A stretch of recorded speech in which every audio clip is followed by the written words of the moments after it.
الحمد لله نحمده ونستعينه ونستغفره ونؤمن به ونتوكل عليه ونعوذ بالله من شرور أنفسنا ومن سيئات أعمالنا من يهده الله فلا مضل له ومن يضلله فلا هادي له ونشهد أن لا إله إلا الله وحده لا شريك له ولا نظير له ولا مثل له ولا مثال له ونشهد أن سيدنا وسندنا وشفينا وشفيع أمرنا وحبيبنا وحبيب ربنا ومولانا محمدا عبده ورسوله أرسله الله إلى كافة للناس بشيرا ونذيرا وداعيا إلى الله بإذنه وسراجا منيرا أما بعد فأعوذ بالله من الشيطان الرجيم بسم الله الرحمن الرحيم اهدنا الصراط المستقيم صراط الذين أنعمت عليهم غير المغضوب عليهم ولا الضالين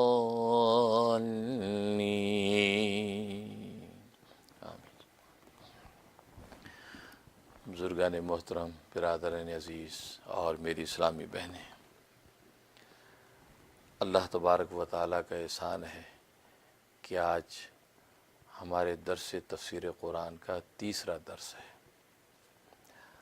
ظاہر ہے کہ قرآن کریم تمام علوم کا خزانہ ہے اور اللہ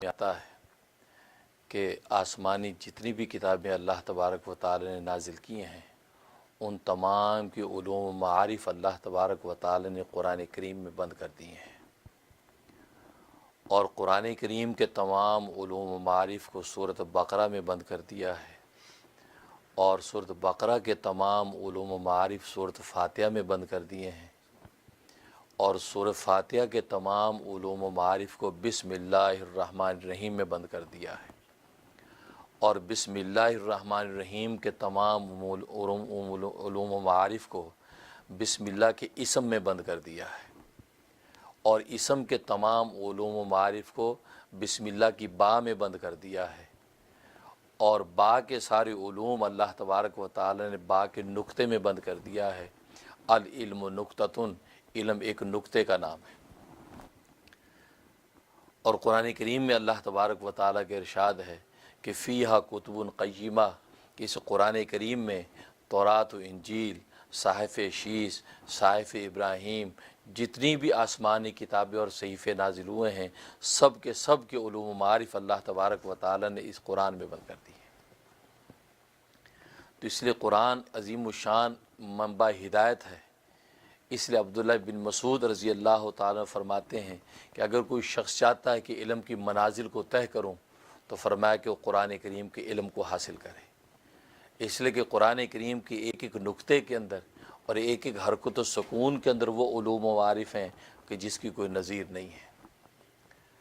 اس لیے ناظرین و حاضرین، ہم نے قرآن کریم کی تفسیر کا یہ درس شروع کیا، اس میں ہم نے کوشش کی کہ اس کی ایک ایک نقطے پر گفتگو کریں، اس کے حقائق و معارف بیان کریں، اس کے لطائف و معارف آپ کے سامنے آئیں، پتہ چلے کہ قرآن کریم میں اللہ تبارک و تعالی نے کس انداز سے علوم بند کیے ہوئے ہیں۔ اگرچہ نیرا ترجمہ اور تفسیر بھی کی جا سکتی ہے، لیکن ایک ہماری چاہت تھی کہ جب قرآن کریم تمام علوم کا منبع ہے تو پتہ تو چلے کہ اس قرآن کریم کے اندر کیا علوم و معارف بند ہیں، بسم اللہ کی با میں کیا علوم بند ہیں، بسم اللہ الرحمن الرحیم کے اندر کیا علوم و معارف بند ہیں۔ اور آپ جانتے ہیں کہ ہم اہدنا الصراط المستقیم پر پہنچ چکے ہیں، اور اہدنا الصراط المستقیم پر آج گفتگو کریں گے۔ ظاہر ہے کہ اس کے اندر ہدایت مانگی گئی ہے، اور ہدایت وہ عظیم الشان نعمت ہے کہ اللہ تبارک و تعالی نے آسمان و زمین کے وجود و بقا کو ہدایت کے ساتھ جوڑا ہے۔ جب تک اس کائنات کے اندر ہدایت باقی رہے گی اس وقت یہ کائنات کا وجود باقی رہے گا، اور جس لمحے اور جس گھڑی اس کائنات سے ہدایت اٹھ گئی تو اس کائنات کو فنا کر دیا جائے گا۔ اس لیے حدیث میں آتا ہے لا تقوم الساعة حتى يقال في الارض اللہ اللہ، اس روئے زمین پر اس وقت تک قیامت قائم نہیں ہوگی جب تک کہ ایک بھی شخص اللہ اللہ کہنے والا باقی رہے گا۔ گویا کہ اس کی بھی نماز کا ذکر نہیں ہے، اس کے روزے کا ذکر نہیں ہے، اس کے زکوٰۃ کا ذکر نہیں ہے، اس کی حج عمرے کا ذکر نہیں ہے، صرف ایک زبان سے اللہ اللہ اللہ کے ورد کا ذکر ہے۔ تو معلوم ہے کہ اللہ کے نام میں اتنی طاقت اور تاب ہوگی کہ صرف اللہ کا نام اس آسمان و زمین کو تھامے رکھے گا۔ لیکن جب ایک شخص اللہ اللہ کہنے والا بھی باقی نہیں رہے گا تو فرمایا کہ پھر اس کی قیامت برپا کر دی جائے گی، آسمان و زمین کو فنا کر دیا جائے گا۔ اور یہ ہدایت کو اللہ تبارک و تعالی نے نبوت کے ساتھ جوڑا ہے۔ نبوت کے ذریعے سے اللہ تبارک و تعالی ہدایت کا راستہ کھولتے ہیں، چنانچہ انبیاء اکرام علیہم الصلاۃ والسلام کو بھیج کر اللہ تبارک و تعالی ہدایت دنیا تک پہنچاتے ہیں۔ اور یہی وجہ ہے کہ سب سے پہلا انسان جب زمین پر اتارا گیا تو اس کو نبی بنا کر اتارا۔ مقصد یہ تھا کہ انسانیت کا کوئی ایک فرد بھی ایسا نہ ہو کہ جو زمین پر اترے اور بغیر ہدایت کے اترے، یہ اللہ تبارک و تعالیٰ کو گوارا نہیں تھا، اس لیے آدم کو نبی بنا کر اتارا۔ حالانکہ آدم سے پہلے کوئی مخلوق یہاں بستی نہیں تھی کہ جس کی ہدایت کے لیے بھیجا گیا ہو، کیونکہ آپ جانتے ہیں کہ اللہ کی فطری قانون تو یہی ہے کہ آپ پہلے سے جو گمراہ لوگ ہیں، پہلے سے جو ظالمین، ان کی ہدایت کے لیے نبیوں کو مبعوث کرتا ہے۔ لیکن آدم کو تو ایک چٹیل میدان کے اندر مبعوث کر دیا، اس سے پہلے کوئی امت نہیں تھی، کوئی انسانیت نہیں تھی۔ کیوں؟ اس لیے کہ اللہ تبارک و تعالی انسانیت کے ایک فرد کو بھی ہدایت سے محروم نہیں رکھنا چاہتا تھا، اس لیے آدم علیہ الصلوۃ والسلام کو نبوت دے کر بھیجا تاکہ وہ نبی بن کر اترے تو ہدایت ساتھ لے کر اترے۔ اس سے آپ اندازہ لگائیں کہ ہدایت کی اللہ تبارک و تعالیٰ کی کتنی قدر و قیمت ہے۔ اس سے تو قرآن کریم کی صورت میں بندے نے کیا مانگا؟ اہدنا الصراط المستقیم، اے اللہ ہمیں صراط مستقیم کی ہدایت عطا فرما، ہدایت مانگی۔ اور یہاں کہا اہدنا، ہمیں ہدایت عطا فرما، جمع کا صیغہ فرمایا، مفرد نہیں فرمایا کہ اہدنی، مجھے ہدایت عطا فرما۔ تو بظاہر یہاں سوال پیدا ہوتا ہے کہ بھئی ہدایت مانگنے کا مطلب تو یہ ہے کہ یہ شخص ابھی تک ہدایت سے محروم ہے، اور جو ہدایت سے محروم ہوتا ہے ظاہر ہے کہ وہاں گمراہی اور ضلالت ہے۔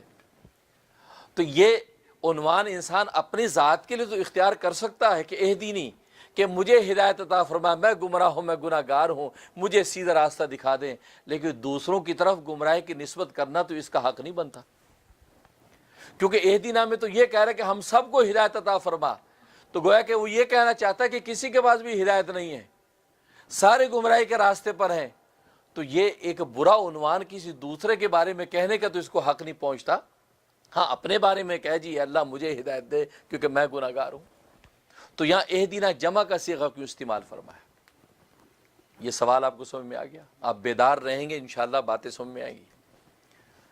اس کا ایک جواب یہ ہے کہ اصل میں یہ دعا ہے، اہدنا الصراط المستقیم، ہمیں صراط مستقیم کی ہدایت عطا فرما، یہ دعا ہے۔ اور دعا جتنی اجتماعی ہوتی ہے اتنی زیادہ قبولیت کا یقین ہوتا ہے۔ مانگنے والا ایک نہیں، دو نہیں، تین نہیں، پورا عالم ہو تو اللہ تبارک و تعالیٰ کی نزول رحمت جلدی ہوتی ہے اور دعا جلدی قبول ہوتی ہے۔ اس لیے آپ دیکھتے ہیں کہ اجتماعی دعا کے اندر لوگ شرکت کی خواہش کرتے ہیں۔ کیوں؟ اس لیے کہ اجتماعی دعا میں پتہ نہیں کون سا اللہ کا بندہ ایسا مستجاب الدعوات بیٹھا ہے کہ اس کی برکت سے سارے مجمع کی دعا قبول ہو جائے۔ اس لیے یہاں جمع کا صیغہ استعمال فرمایا کہ مطلب یہ تھا کہ چاہتا یہ کہ یہ دعا یقینی قبول ہو جائے، بھلے دوسرے شخص ہدایت پر ہیں یا نہیں، تو میں تو بہرحال ہوں، تو اللہ تبارک و تعالیٰ کم از کم میری دعا تو قبول کر لے۔ اس لیے جمع کا صیغہ استعمال کیا تاکہ اجتماعیت کی وجہ سے دعا میں قبولیت یقینی بن جائے۔ اور دوسرا جواب یہ کہ اصل میں بات یہ ہے کہ دنیا کو اللہ تبارک و تعالیٰ نے ایسا بنایا ہے کہ ہر ایک کے مفادات دوسرے کے ساتھ مشترک ہیں، ہر ایک رشتہ دوسرے کے ساتھ جڑا ہوا ہے، یہ ہر ایک کی زندگی ایک دوسرے سے جڑی ہوئی ہے۔ باپ بیٹے کا محتاج، بیٹا باپ کا محتاج، استاد شاگرد کا محتاج، شاگرد استاد کا محتاج، آپ بھائی بھائی کا محتاج، اور خرید و فروخت کے معاملات ہیں، معاشرت ہے، اخلاق کے ابواب ہیں، تو یہ اجتماعی زندگی جب مدنی الطبع زندگی جب تک نہیں ہوتی تو دنیا کا نظام چلتا نہیں ہے۔ تو چونکہ یہ سب ایک دوسرے کے ساتھ سب کے مفادات جڑے ہوئے ہیں، اور اس میں یہ کہ سب جب تک ہدایت پر نہ ہوں تو اس دعا کا فائدہ ظاہر نہیں ہوتا۔ اگر ایک آدمی نیک راستے پر ہے، باقی سارا معاشرہ بد راستے پر ہے، تو اس دعا کا تو کوئی فائدہ نہیں، اس بیچارے کے ایک کے نیک ہونے کا کوئی نفع نہیں۔ ہاں، سارے جب نیک راستے پر ہوں گے، اب مفادات جب ایک دوسرے سے مشترک، اب جب زندگی جب چلے گی تو دیانتداری سے جب چلے گی تو ایک دوسرے کو ایک دوسرے کی صلاحیت سے نفع پہنچے گا۔ لیکن اگر معاشرے میں ایک آدمی تو راہ راستہ پر ہے اور باقی سارا معاشرہ بگڑا ہوا ہے، تو آپ بتائیں کہ اس ایک آدمی کے راہ راست پہ رہنے کا فائدہ کیا ہے؟ اس لیے وہ یہ کہتا ہے کہ اللہ میں صرف ایک نہیں، سارے معاشرے کے بگاڑ کو درست کر دے، اس لیے کہ ہماری آپس میں محبتیں، آپس میں مفادات، آپس میں انسان کی زندگی کے شب و روز ایک دوسرے سے چونکہ جڑے ہوئے ہیں، لہذا میں اکیلا اگر ہدایت پہ آ گیا تو کیا فائدہ، سارے ہدایت پہ آئیں گے تو اب زندگی چلے گی۔ اگر دکاندار بھی دیانتدار، گاہک بھی دیانتدار، استاد بھی دیانتدار، شاگرد بھی دیانتدار، ماں باپ بھی دیانتدار، اولاد بھی دیانتدار، اب یہ سارے رشتے دیانتداری کے ساتھ چلیں گے، اب زندگی کا لطف آئے گا۔ اگر ایک آدمی دیانتداری پہ دوسرا مکاری کرتا ہے تو اس کا کوئی نفع نہیں ہوگا۔ اس پر مجھے ایک حکایت یاد آئی کہ دو بھائی تھے، ان کو میراث کے اندر گائے ملی، باپ فوت ہو گیا، میراث میں ایک گائے ملی، ایک بڑا بھائی ایک چھوٹا بھائی۔ اب وہ کہنے لگے یار گائے ایک ہے، اب ہم آپس میں تقسیم کیسے کریں؟ اگر بیچ میں سے کاٹ کے دو حصے کرتے ہیں تو نہ تیرے کام کی نہ میرے کام کی، تو مر جائے گی، تو کریں کیا؟ تو بڑے بھائی نے کہا کہ یار ایسا کرتے ہیں، تو یوں کرو کہ آگے کا جو حصہ ہے آدھے کا دھڑ تو تیرے نام، اس لیے اس میں آنکھیں ہیں، اس میں ہونٹ ہیں، اس میں منہ ہے، اس کے کان ہیں، سارا اچھا حصہ آگے کا تیرے نام۔ جو پیچھے کا حصہ جہاں کے گوبر ہے، پیشاب ہے، سارے متعفنات ہیں، وہ میرے نام۔ یوں تقسیم کر لیتے ہیں۔ تو چھوٹے بھائی نے سوچا کہ یار بڑا بھائی کتنا مہربان ہے، دیکھو اچھا حصہ مجھے دے رہا ہے اور گندا جو متعفن بدبو والا حصہ خود لے رہا ہے۔ انہوں نے کہا جی ٹھیک ہے بھائی جان، بس صحیح ہے، تقسیم ہو گئی۔ تقسیم ہو گئی۔ اب جناب سویرے صبح ہوئی تو بڑے بھائی نے کہا بھائی وہ اپنے حصے کی فکر کرو ذرا، اس لیے کہ سویرا ہو گیا ہے۔ ہاں اب اس نے چارہ دیا، اس کو دانہ دیا، ظاہر ہے کہ اگلے حصے کو تو اس نے سنبھالنا ہے، اس کی مالش کر رہا ہے، اس کے سر کو سہلا رہا ہے، اس کو نہلا دھلا رہا ہے۔ اب جب شام ہوئی تو پیچھے کے حصے میں دودھ تھا تو بڑے بھائی نے دودھ نکالنا شروع کر دیا۔ اب دودھ کی بالٹی بھری اور چل دیا۔ ایک دن گزرے، 2 دن گزرے، 3 دن گزرے، چھوٹے بھائی نے سوچا یار یہ کیا ہوا؟ اب مجھے سمجھ میں آیا کہ یار میرے ساتھ تو مکاری ہو گئی، کہ مجھے جو اچھا دکھایا تھا وہ تو کسی کام کا نہیں ہے، وہ تو صبح شام کا خرچہ ہے، اور جو اس نے مجھے برا دکھایا تھا اپنا، وہ تو بڑا کام کا ہے۔ اگر گوبر ہے تو وہاں اللہ نے دودھ بھی رکھا ہے۔ اب یہ بڑا پریشان، کہنے لگا یار یہ اس کا حل کیا ہے؟ بھائی سے اس نے کہا کہ بھائی یہ تو کوئی انصاف کی بات نہیں ہے، میں اس کو کھلاتا پلاتا ہوں اور آپ دودھ چو لیتے ہیں اس کا۔ کہا کہ دیکھو بھائی شروع میں معاہدہ ہو گیا، ایگریمنٹ ہو چکا ہے، اب یہ معاہدے کے خلاف کرنا تو اب یہ دیکھو زیادتی ہے۔ اب وہ بھلا منسوب ہو گیا۔ اب شہر میں کسی دوست سے مشورہ کیا کہ یار میرے ساتھ یہ ہو رہی ہے۔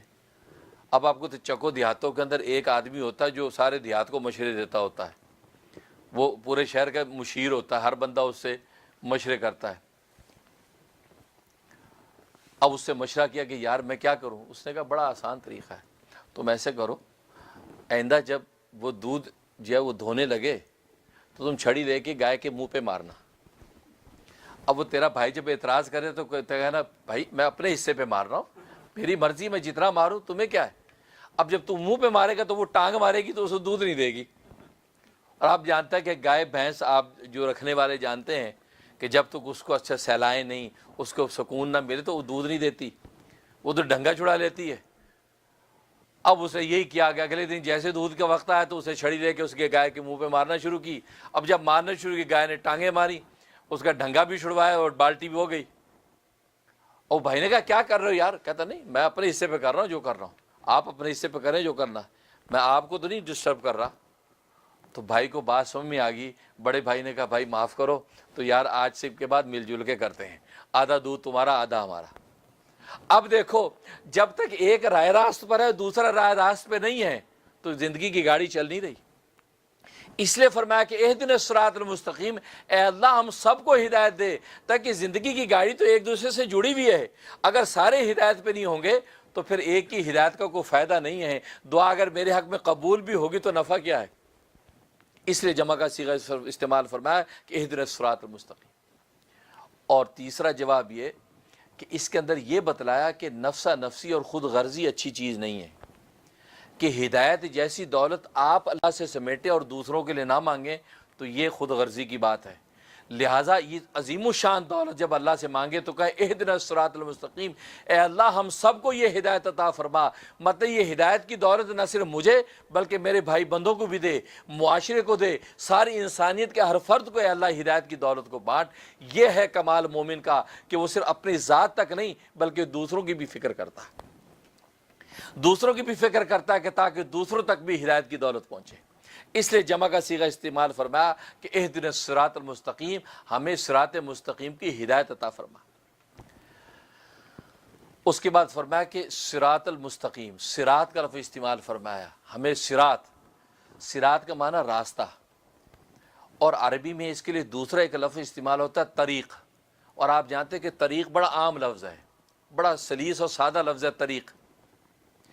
اور اس کے بعد مستقیم کا لفظ استعمال مستقیم کا معنی سیدھا، لیکن سیدھے رستے کے لیے عربی میں دوسرا ایک بڑا عام لفظ استعمال ہوتا ہے سوی، الطریق السوی۔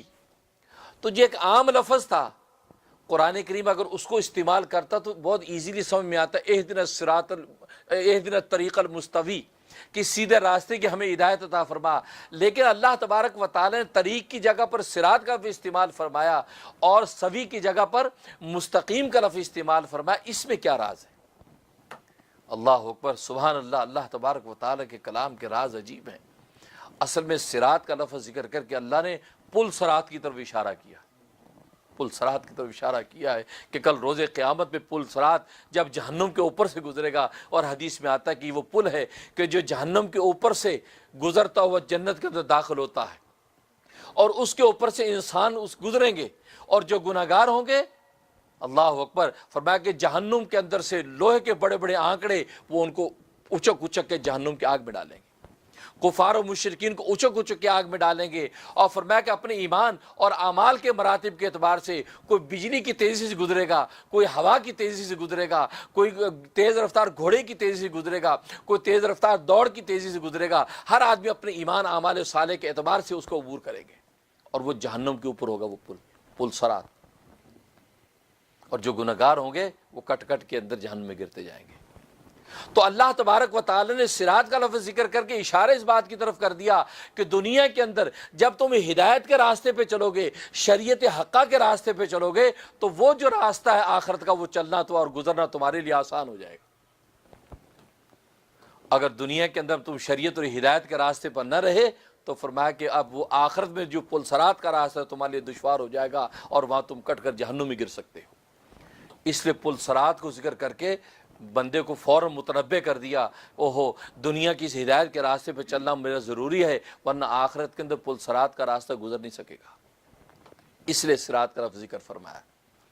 اور حدیث میں آتا ہے کہ جب پل صراط سے لوگ گزریں گے، انبیاء بھی جب گزریں گے تو اللہم سلم سلم، اللہم سلم سلم کی آوازیں آئیں گی، ملائکہ پکاریں گے اللہم سلم سلم، اے اللہ سلامتی سے گزار دے ان کو، اے اللہ سلامتی سے گزار دے۔ اس لیے سنت ہے کہ جب برج آپ عبور کریں تو برج پر جیسی آپ کی گاڑی چڑھے یا آپ چڑھیں تو آپ یہ دعا پڑھیں اللہم سلم سلم، اللہم سلم سلم، اللہم سلم سلم کا وید رکھیں۔ اور یہاں امریکہ میں تو بڑے برج ہیں، جگہ جگہ برج ہیں، جگہ جگہ برج ہیں، تو آپ یہ سنت کو پورا کریں اللہم سلم سلم۔ اس کی وجہ سے اللہ تبارک و تعالیٰ پل سے انسان کو عافیت سے پار کرا دیتا ہے، ورنہ آپ جانتے ہیں کہ کتنے واقعات ہیں کہ پلوں سے لوگ گزرے تو گزر نہ پائے، وہ دریاؤں میں سمندروں کا لقمہ بن گئے۔ لیکن اللہ تبارک و تعالیٰ کی جب سلامتی کی دولت ساتھ ہوتی ہے تو اللہ تبارک و تعالیٰ آسانی سے اس کو گزار دیں گے۔ تو پل صراط پر اللہم سلم سلم کے نعرے لگیں گے، اور امت محمدیہ کو اللہ تبارک و تعالی نے بڑا بلند مقام عطا کیا ہے۔ روایات میں آتا ہے کہ جب حضرت جبرائیل علیہ الصلوۃ والسلام سدرۃ المنتہا تک پہنچے ہیں اور سرکار دو عالم صلی اللہ علیہ وسلم سے عرض کیا کہ اے اللہ کے حبیب، اس سے آگے میں نہیں جا سکتا، اس سے آگے میں نہیں جا سکتا، اس سے آگے آپ اکیلے جائیے۔ تو رسول اللہ نے کہا کہ اے میرے رفیق سفر، تو مجھے یہاں اس اجنبی مقام پہ اکیلا چھوڑ رہا ہے؟ کہا کہ اے اللہ کے حبیب، میری مجبوری ہے، اگر میں سدرۃ المنتہا سے اوپر جانے کی کوشش کروں گا تو اللہ تبارک و تعالیٰ کے نور کی تجلی سے میرے پر جل جائیں گے۔ 600 پروں کا مالک، اتنا بڑا فرشتہ، لیکن خوف و دہشت یہ ہے کہ اگر سدرۃ المنتہا، سدرہ کہتے ہیں بیری کے درخت کو، وہاں ایک بیری کا درخت ہے، منتہا کہتے ہیں انتہا کو، تو زمین کی جتنی چیزیں ہیں ان کی انتہا اس مقام پہ ہو جاتی، اس سے اوپر نہیں جا سکتی، اور اوپر آسمانوں کو جتنی چیزیں ہیں وہ اوپر سے جب آتی تو اس پر ان کا منتہا ہو جاتا، اس سے نیچے نہیں آ سکتی۔ تو جبرائیل جو اس منتہا سے اوپر نہیں جا سکتا، کہا کہ آپ جائیے۔ چاچے سرکار دو عالم صلی اللہ علیہ وسلم کے لیے حضرت اسرافیل علیہ الصلوۃ والسلام وہ رف رف ان کا تخت لے کے آئے، رف رف ان کے تخت پہ بٹھا کر آپ کو اوپر لے گئے۔ اسرافیل اوپر کا آدمی ہے، اسرافیل اوپر کا فرشتہ ہے، لہذا وہ ان کو اس سے اوپر لے گئے۔ اس مقام پر امیر شریعت سید عطا اللہ شاہ بخاری رحمہ اللہ تعالیٰ بڑی عجیب بات فرماتے ہیں کہ اے جبرائیل، تو نے بڑی نادانی کی جب میرے محبوب مدنی نے تجھے کہا تھا کہ تو میرے ساتھ اوپر چل، اور تو نے کہا کہ نہیں نہیں میں اس سے اوپر نہیں جا سکتا، اگر میں اس سے اوپر گیا تو اللہ تبارک و تعالیٰ کے نور کی تجلی سے میرے پر جل جائیں گے۔ کہا کہ خدا کی قسم، اگر اس تیری جگہ میں عطا اللہ ہوتا، میں اپنے پروں کو جلا کے راکھ کر دیتا، لیکن محمد کا ساتھ نہ چھوڑتا۔ تو نے میرے محمد کا ساتھ چھوڑ دیا، کاش اگر میں ہوتا میں اپنی جان کو قربان کر دیتا، اپنے پر جلا لیتا، لیکن محمد کا ساتھ نہ چھوڑتا۔ محبت تو یہ۔ اور دوسری بات کیا فرمائی؟ فرمایا کہ جبریل تو نے بڑی نادانی کی۔ یہاں بادشاہوں کا اصول یہ ہے کہ اگر ایک بادشاہ دوسرے بادشاہ کے دربار میں داخل ہوتا ہے اور غلام کو اور سواری کو لے کر دربار میں داخل ہو تو اس بادشاہ کی معیت کی وجہ سے وہ وقت کا بادشاہ اس غلام اور سواری کی بھی عزت کرتا ہے، اس کو بھی عزت کی جگہ بٹھاتا ہے، اس کو دھتکارتا نہیں۔ تو اگر میرے محبوب کے ساتھ اگر چلا بھی جاتا، میرے محبوب کی صحبت اور معیت کی برکت سے اللہ تبارک و تعالیٰ تیرے پر بھی نہ جلاتے، اور تو منتہا کے بعد کے وہ مقامات دیکھ لیتا جو زندگی میں اب کبھی نہیں دیکھ سکے گا۔ کتنی بڑی بات ہے یہ، عاشقوں کی باتیں۔ عشق اپنے اپنے عنوانات سکھاتا ہے، حقیقت یہ سرکار دو عالم صلی اللہ علیہ وسلم۔ تو وہاں پر حضرت جبرائیل نے ایک درخواست کی، اے اللہ کے حبیب، آپ جب اللہ سے ملاقات کریں تو وہاں میرے لیے ایک چیز منظور کروائیے، اور وہ یہ کہ کل روز قیامت میں جب پل صراط لگے گا اور پل صراط سے امت آپ کی گزرے گی، آپ یہ درخواست منظور کرائیے کہ اس پل صراط کو میں اپنی پیٹھ کے اوپر رکھ لوں گا تاکہ آپ کی امت حفاظت و سلامتی کے ساتھ پل صراط عبور کرے۔ مجھے یہ سعادت مل جائے کہ میں اپنے پل صراط کو کندھے پہ رکھ کے آپ کی امت کو گزار دوں، یہ درخواست کریں۔ اس سے اس امت محمدیہ کو اپنا مقام سمجھنا چاہیے کہ ہمارا رشتہ کس نبی سے ہے، اور جس کی برکت سے سید الملائکہ وہ یہ سعادت حاصل کرنا چاہتا۔ لکھا ہے کہ اللہ تبارک و تعالیٰ مقام احدی تک پہنچے، ہم کلام ہوئے، گفتگو ہوئی، تمام تفصیلات ہوئیں، اس میں جانے کی ضرورت نہیں۔ جب لوٹنے لگے تو اللہ تبارک و تعالیٰ نے خود فرمایا کہ اے میرے حبیب، جبرائیل نے کوئی درخواست تمہیں کی تھی، خود یاد کروایا۔ جبرائیل نے کوئی درخواست تمہیں کی تھی، کہا کہ ہر رب ذوالجلال، آپ دانا بینا ہیں، آپ تو سب غیب اور سرائر کو جانتے ہیں۔ ہاں ہاں اس نے یہ درخواست کی تھی، تو آپ کا کیا حکم ہے؟ اللہ اکبر۔ ایک تو اس سے اندازہ کریں کہ اللہ تبارک و تعالیٰ کی شفقت و محبت اس امت کے لیے خود یاد کروا رہے ہیں۔ تو کیا فرمایا کہ اے میرے حبیب، اے میرے حبیب، جبرائیل نے تیری جو ہے وہ امت کی محبت میں یہ درخواست کی کہ وہ پل صراط رکھ کے وہ امت کو سلامتی سے گزار دے۔ تو فرمایا کہ میں آج تیری امت ہی کی محبت کی خاطر اس درخواست کو منظور کرتا ہوں کہ کل روز قیامت میں جبرائیل اپنے کندھے پہ رکھ کر پل صراط سے امت محمدیہ کو گزارے۔ یہ وہ پل صراط ہے کہ جس میں انبیاء بھی اللہم سلم سلم کی دعائیں کرتے جائیں گے، ملائکہ بھی اللہم سلم سلم پکاریں گے۔ اس لیے کہا اہدنا الصراط المستقیم، ہمیں ہدایت عطا فرما۔ صراط کہہ کے اشارہ کر دیا، اگر دنیا کے اندر شریعت اور ہدایت پہ تم چلتے رہو گے تو بس اب سمجھو کہ کل پل صراط سے گزرنا تمہارے لیے آسان ہو جائے گا۔ اس کے بعد کہا مستقیم، مستقیم استقامت سے ہے۔ استقامت کا معنی دوام، کہ اس راستے کے اوپر تمہیں دنیا کے اندر چلنا دوام اور استقامت کے ساتھ مرتے دم تک اس پہ قائم رہنا ہے۔ یہ نہیں کہ کچھ دن ہدایت کے گزار لیے پھر گمراہ ہو گئے، کچھ دن شریعت کی مان لی اس کے بعد پھر طبیعت پہ چلنے لگے۔ نہیں، شریعت کی جب مانی ہے تو مرتے دم تک شریعت کی ماننی، اپنی طبیعت کو اس پہ غالب نہیں آنے دینا۔ طبیعت چاہتی تھی کہ پانی پی لیں روزے میں، شریعت نے کہا کہ نہیں پینا۔ طبیعت چاہتی تھی کھانا کھا لیں روزے میں، شریعت نے کہا نہیں کھانا۔ تو کیا نتیجہ نکلا کہ اللہ تبارک و تعالی نے جب اس بندے کی شریعت پر اتباع کو دیکھا تو اللہ تبارک و تعالی نے کہا کہ تیرا انعام میں خود ہوں، میں تجھے مل جاؤں گا۔ تو استقامت، اس لیے قرآن کریم میں فرمایا فَاعْبُدْ رَبَّكَ حَتَّىٰ يَأْتِيَكَ الْيَقِينُ، کہ تو اپنے رب کی عبادت کرتا رہے یہاں تک کہ تجھے یقین آ جائے، یعنی یہاں تک کہ تجھے موت آ جائے۔ یقین مفسرین فرماتے اس مراد موت ہے، کہ دنیا میں یقینی اگر کوئی چیز ہے تو وہ موت ہے، اس کے علاوہ کوئی چیز یقینی نہیں ہے۔ حیات یقینی نہیں ہے، حیات تو وہم آج ہے کل نہیں، پتہ نہیں کب تک ہے، لیکن موت یقینی، ہر زندہ کو مرنا ہے۔